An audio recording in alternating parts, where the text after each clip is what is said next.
Good morning, students. Today we are going to discuss about the e-reservation and e-governance. Firstly, we discuss about the e-reservation. E-reservation क्या होता है? E-reservation that means to say online reservation means advance booking of your tickets. जो भी आप advance booking करते हैं किसी भी टाइप के टिकट्स की, होटल्स की, रेस्टोरेंट्स की या गेस्ट रूम की, या फिर डॉक्टर से कोई अपॉइंटमेंट आपको लेनी है या फिर एयरलाइन सीट आपको बुक करनी है, तो ये सभी वर्क आप ई रिजर्वेशन के हेल्प से कर सकते हैं. That means to say making reservation of e tickets, hotel rooms and tourist packages by the internet is known as e reservation. Clear? Internet की हेल्प से होटल की बुकिंग करना, टूरिस्ट पैकेजेस या कोई भी टिकट बुकिंग करना, ये सभी वर्क आप कहाँ से कर सकते हैं? ई रिजर्वेशन से. अब हम ई रिजर्वेशन से रिलेटेड कुछ बेनिफिट्स हैं उनके बारे में हम बात कर लेते हैं. से फर्स्ट बेनिफिट आपका क्या है? That is safety.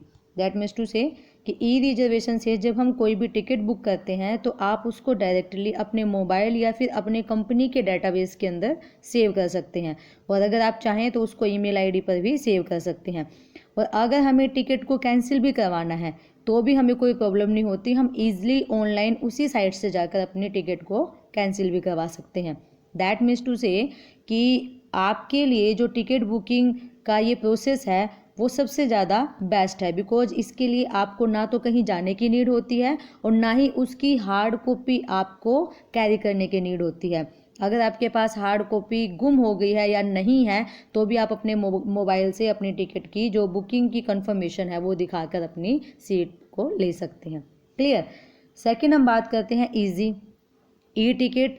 जब हम ऑनलाइन टिकट करते हैं तो ऑनलाइन टिकट को परचेज़ करना बहुत ज़्यादा इजी है और ईज़िली हम उसको प्रिंट भी कर सकते हैं.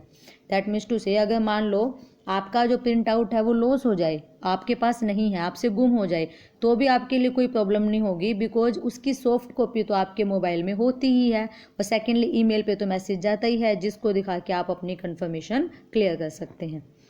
नेक्स्ट है available everywhere anywhere. That means to say कि ई टिकट को परचेज़ करना सिंपल भी है और फास्टर भी है. और मेन पॉइंट इसका ये है कि अगर आप कहीं भी आप इन ऑनलाइन टिकट को बुक करना चाहें तो आप कहीं भी किसी भी तरीके से आप उसको बुक कर सकते हैं. ज़रूरी नहीं है कि उसके लिए आपको किसी एक शॉप पे जाना ज़रूरी है या आपको रेलवे स्टेशन जाना ज़रूरी है. आप अपनी इंटरनेट की हेल्प से कहीं भी ई टिकट को बुक कर सकते हैं. नेक्स्ट है फास्ट. ई टिकट फास्ट भी है. दैट मीन्स हम घर बैठे बैठे बिना किसी प्रॉब्लम के, बिना टाइम को वेस्ट किए हुए हम ई टिकट की हेल्प से अपना रिजर्वेशन कर सकते हैं. अगर मान लो आपको जल्दी है टिकट बुक करवाने की तो आपको किसी स्टेशन पर जाके लाइन में लगने की नीड नहीं है. आप नॉर्मली अपनी मोबाइल की हेल्प से उसको बुक कर सकते हैं घर बैठे बैठे. क्लियर? सो ये तो थे इसके कुछ बेनिफिट्स. अब हम बात कर लेते हैं ई रिजर्वेशन का प्रोसेस कैसे होता है. मीन्स टू से कि ई रिजर्वेशन अगर हमें करना है तो हम उसको कैसे करेंगे, किस टाइप से ई रिजर्वेशन किया जा सकता है, उसके बारे में हम बात कर लेते हैं. तो सबसे पहला ऑप्शन क्या है? हमें दो चीज़ की इम्पोर्टेंट नीड होती है. कौन कौन सी? एक तो हमारे पास क्या होना ज़रूरी है? इंटरनेट. क्लियर? और दूसरा हमारे पास क्या होना चाहिए? Online payment facility. अगर मान लो आपके पास इंटरनेट कनेक्शन नहीं है तो भी आप ऑनलाइन बुकिंग नहीं कर पाएंगे, और अगर मान लो आपके पास ऑनलाइन फैसिलिटी नहीं है जैसे कि क्रेडिट कार्ड, डेबिट कार्ड या फिर नेट बैंकिंग, तो भी आप ऑनलाइन बुकिंग नहीं कर पाएंगे. अब मान लो हमारे पास ये दोनों चीज़ें हैं और दोनों चीज़ें हमारी रिक्वायरमेंट कंप्लीट हो गई. अब हम बात करते हैं उन स्टेप्स की जिनके थ्रू आप ऑनलाइन बुकिंग कर सकते हैं.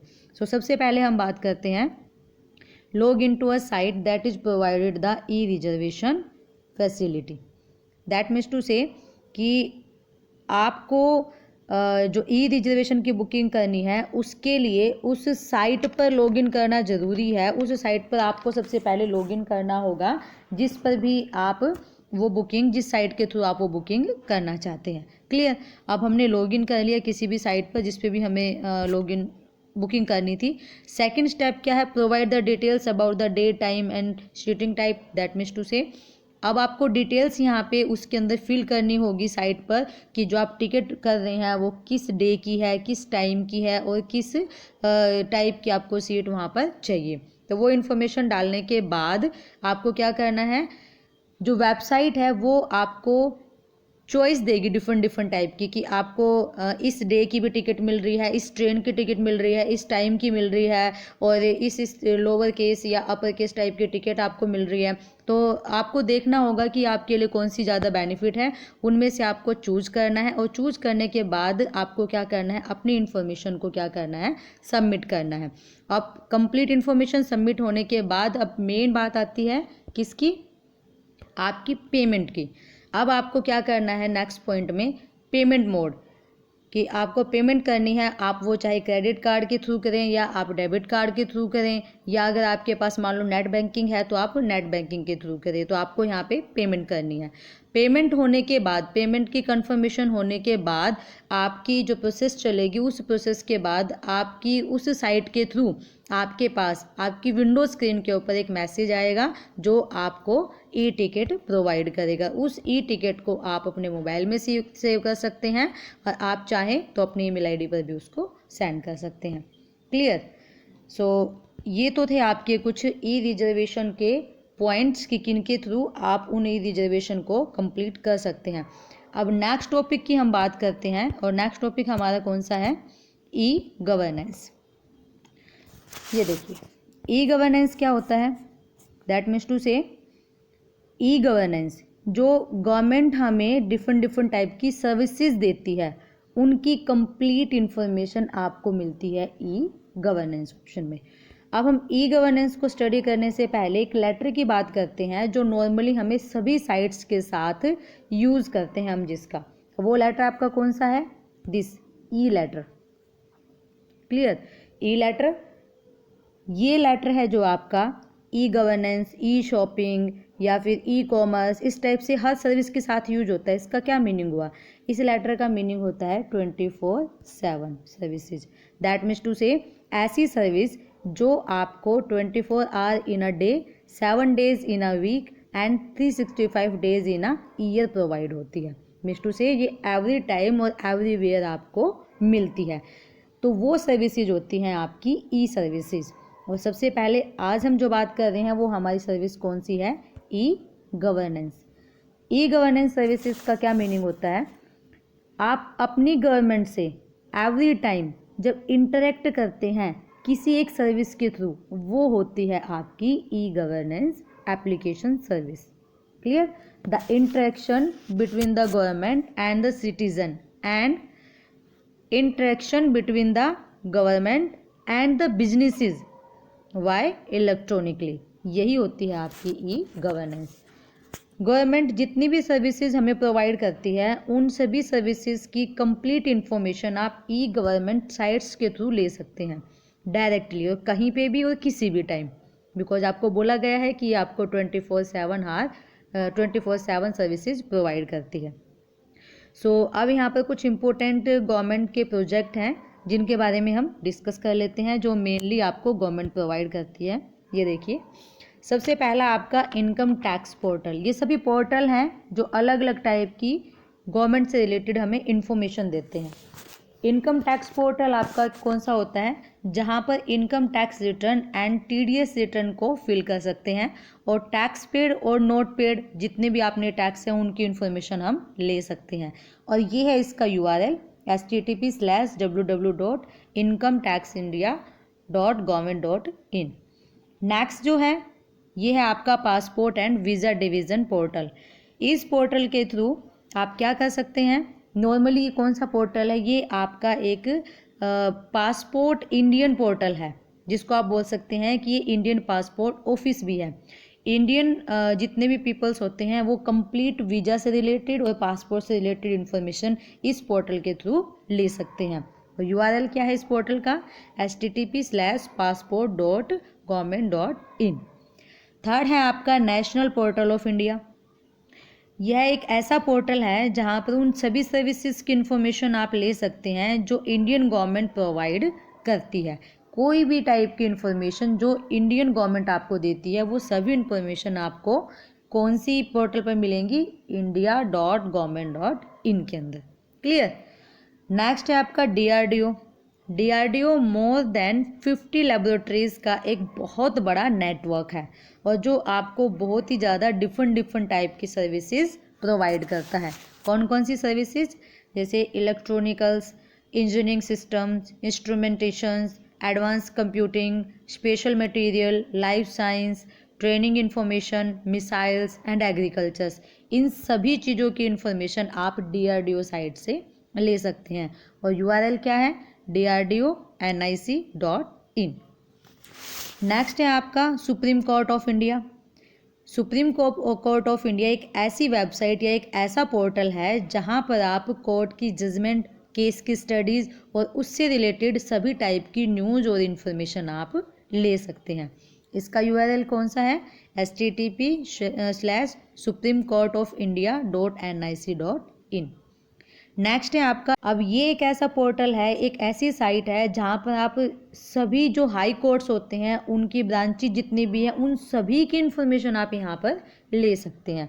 URL क्या है इसका, http://www.indiancourts.nic.in। और जो लास्ट आपकी गवर्नमेंट सर्विस है वो कौन सी है, RTI portal. RTI means right to information, जहाँ पर आप किसी भी टॉपिक से रिलेटेड या किसी भी थिंग से रिलेटेड आप RTI लगा सकते हैं और उससे रिलेटेड इन्फॉर्मेशन भी आप ले सकते हैं। इसका URL क्या है, rti.government.in। तो ये कुछ सर्विसेज थी, ये कुछ प्रोजेक्ट थे जो E-गवर्नेंस आपको प्रोवाइड करती है और जिन पर जाकर आप किसी भी टाइप की इन्फॉर्मेशन ले सकते हैं। अब इन इन्फॉर्मेशन के साथ साथ E-गवर्नेंस के कुछ पॉजिटिव और कुछ नेगेटिव इम्पैक्ट भी होते हैं। अब हम उनके बारे में डिस्कस कर लेते हैं कि पॉजिटिव इम्पैक्ट कौन से है और नेगेटिव इम्पैक्ट इसके कौन कौन से हैं। सबसे पहले हम बात करते हैं पॉजिटिव इम्पैक्ट्स की। तो सबसे पहला इम्पैक्ट इस पर क्या डलता है, reduce the waiting time. That means to say कि E-गवर्नेंस से आपका जो वेटिंग टाइम होता है वो बहुत ही ज़्यादा कम हो जाता है। मतलब कि जैसे कि आपको कहीं पे काम करने के लिए जो टाइम के लगता है, मान लो डॉक्यूमेंटेशन होती है, आप किसी काम के लिए कहीं पे किसी ऑफिस में जाते हैं, गवर्नमेंट के ऑफिस में, तो वहाँ पे आपको बोला जाता है कि इतने टाइम वेट कीजिए, सेकंड ऑफिसर आएगा, आप डॉक्यूमेंटेशन कर लीजिए वगैरह वगैरह। तो वो जो टाइम है वो टाइम आपका नहीं लगता। E-गवर्नेंस से आपको अपने डॉक्यूमेंट्स ओनली डायरेक्टली साइट पर अपलोड करने होते हैं और वहीं से आपको टोटल इन्फॉर्मेशन मिल जाती है। सेकंड है reduce the cost of services, मतलब कि सर्विसेज के बेनिफिट्स लेने के लिए जो एक्स्ट्रा कॉस्ट पे करनी पड़ती थी हमें, वो भी यहाँ पर कम हो गई है। कोई भी गवर्नमेंट सर्विस लेने के लिए सबसे पहले आपको गवर्नमेंट ऑफिस के चक्कर लगाने पड़ते थे और जिसकी वजह से हमारा टाइम और मनी दोनों ही वेस्ट होते थे, वो अब E-गवर्नेंस की हेल्प से कम हो गए हैं। नेक्स्ट है increase transparency, means e-governance programme से ट्रांसपेरेंसी इंक्रीज हो गई है। ट्रांसपेरेंसी इंक्रीज का मीनिंग क्या हुआ कि आप अपने काम को बिना किसी फ्रॉड के बिल्कुल ट्रांसपेरेंट वे से कर सकते हैं। जैसे कि आप कहीं पे मैनुअल काम करते हैं तो उसमें ये प्रॉब्लम आ जाती है क्योंकि आपको खुद नहीं पता होता कि ये जो काम आप कर रहे हैं वो फ्रॉडफुल है या फिर नहीं है। लेकिन आप ऑनलाइन जब कोई काम करते हैं तो वो टोटली ट्रांसपेरेंट होता है। नेक्स्ट है इंक्रीज द पब्लिक पार्टिसिपेशन। अब क्या हुआ कि जो पब्लिक थी पहले उसको लगता था कि हमें ऑफिस में जाने आने में हमारा जो टाइम वेस्ट होगा, हमें चक्कर लगाने पड़ेंगे, हमें डॉक्यूमेंटेशन ज़्यादा करवानी पड़ेगी। तो जो पब्लिक थी वो बहुत सारी जो सर्विसेज हैं उनको छोड़ देती थी, गवर्नमेंट की सर्विसेज को लेने की ट्राई ही नहीं करती थी। लेकिन जब से E-गवर्नेंस को यूज़ करना स्टार्ट किया है तो जो पब्लिक है वो भी पार्टिसिपेट करने लगी है। जितनी भी इन्फॉर्मेशन होती है, जितनी भी अलग अलग टाइप की सर्विसेज होती हैं, उनके बेनिफिट्स लेने लग गई हैं। तो ये तो थे इसके कुछ पॉजिटिव इम्पैक्ट। अब हम बात कर लेते हैं कुछ नेगेटिव इम्पैक्ट्स की भी, क्योंकि E-गवर्नेंस के पॉजिटिव के साथ साथ कुछ नेगेटिव इम्पैक्ट्स भी होते हैं। सो सबसे पहला तो आपका क्या है, people living in rural areas could not benefit, कि जो पर्सन्स गांव में या फिर जो छोटे छोटे कस्बों में रहते हैं उन्हें इन E-गवर्नेंस सर्विसेज के जो बेनिफिट्स हैं वो नहीं मिल पाते। रीज़न इज़ दिस बिकॉज वहाँ पर जो कंप्यूटराइजेशन है उसकी कमी होती है और उनके पास जो रिसोर्सेज हैं वो भी कम होते हैं। सेकेंड है not all services are part of e governance. अब ये एक इम्पोर्टेंट पार्ट है। इसका मीनिंग हुआ कि जितनी भी सर्विसेज हमें गवर्नमेंट प्रोवाइड करती हैं वो सभी सर्विसेज E-गवर्नेंस प्रोग्राम से प्रोवाइड नहीं होती। दैट मीन्स टू से ऐसी सर्विसेज आज भी हैं जिनके लिए हमें मैनुअली यूज़ करना पड़ता है, मैनुअल मेथड का यूज़ करना पड़ता है। मैनुअल मेथड कौन सा, वही कि आपको गवर्नमेंट के जो ऑफिस हैं वहाँ पर जाना पड़ेगा, वेट करना होगा, टाइम वेस्ट करना होगा, वही सब चीज़ें। क्लियर। नेक्स्ट है lack of awareness about the government services. अब क्या है कि जो लोग हैं, जो पीपल्स हैं, वो अवेयर नहीं हैं। अभी भी मोस्ट ऑफ पीपल ऐसे हैं जिनको गवर्नमेंट की कंप्लीट सर्विसेज की पूरी इन्फॉर्मेशन नहीं होती, और जिसकी वजह से उन्हें गवर्नमेंट सर्विसेज के जो बेनिफिट्स है वो नहीं मिल पाते। नेक्स्ट है incompatibility of hardware and software. That means to say काफ़ी पर्सन्स आज भी ऐसे हैं जिन्हें ऑनलाइन पेमेंट की टोटली इन्फॉर्मेशन नहीं है, और कुछ ऐसे पर्सन्स भी हैं जिनके पास रिसोर्सेज की कमी है। हार्डवेयर एंड सॉफ्टवेयर सभी के पास नहीं होते, और जिनके पास नहीं है वो लोग इसका बेनिफिट भी नहीं ले पाते। क्लियर। लास्ट है lack of awareness about the online payment. ये भी एक बहुत इंपॉर्टेंट पार्ट है कि बहुत सारे पर्सन्स आज भी ऐसे हैं जिन्हें ऑनलाइन पेमेंट की पूरी जानकारी नहीं है, जिससे काफ़ी टाइम पेमेंट फ्रॉड भी हो जाता है। क्लियर। तो ऑनलाइन जो भी आप काम करते हैं उसके लिए सबसे इम्पोर्टेंट ये है कि आपको ऑनलाइन पेमेंट की इन्फॉर्मेशन कंप्लीट होनी चाहिए, कि कहाँ कहाँ आपको इन्फॉर्मेशन डालनी होती है, अपने क्रेडिट या डेबिट कार्ड का जो नंबर है किस टाइप से उसको इनपुट करना होता है। क्लियर। सो ये सब कुछ नेगेटिव इम्पैक्ट और कुछ पॉजिटिव इम्पैक्ट आज हमने डिस्कस किए हैं। So be careful when you use e governance programmes, and not only e-governance, even any web services. So today our topic is over, and next topic we will discuss in our next video.